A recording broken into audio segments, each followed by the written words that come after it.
અમદાવાદના દાણીલીમડા વિસ્તારમાં ક્રાઇમ બ્રાન્ચની ટીમે બાતમીના આધારે દરોડા પાડી અંદાજે 8 લાખ રૂપિયાની બજાર કિંમતનું 76 ગ્રામથી વધુ મેફેડ્રોન ડ્રગ્સ ઝડપી પાડ્યું છે।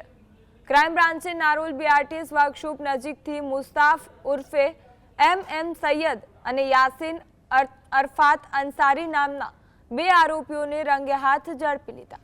પોલીસે આરોપીઓ પાસેથી ડ્રગ્સના જથ્થા ઉપરાંત 2 મોબાઈલ ફોન, એક એક્સેસ ટુ વ્હીલર, રોકડ રકમ અને પેકિંગ માટે વપરાતી 32 ખાલી ઝીપર બેગ સહિત કુલ 2,86,000 રૂપિયાનો મુદ્દામાલ કબજે કર્યો। આ સમગ્ર નેટવર્કમાં સંડોવાયેલ નફીશ શેખ નામના અન્ય વોન્ટેડ આરોપીને પકડવા માટે પોલીસે એનડીપીએસ એક્ટ હેઠળ ગુનો નોંધી સઘન તપાસ શરૂ કરી છે।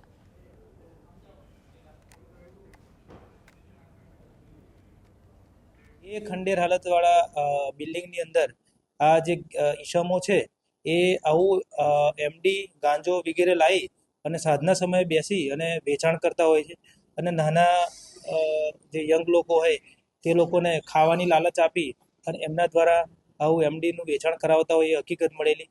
જે બંને આરોપીને અમે ગેરકાયદેસર એમડી સાથે પકડેલા છે અને આગળની તપાસ ચાલુ છે।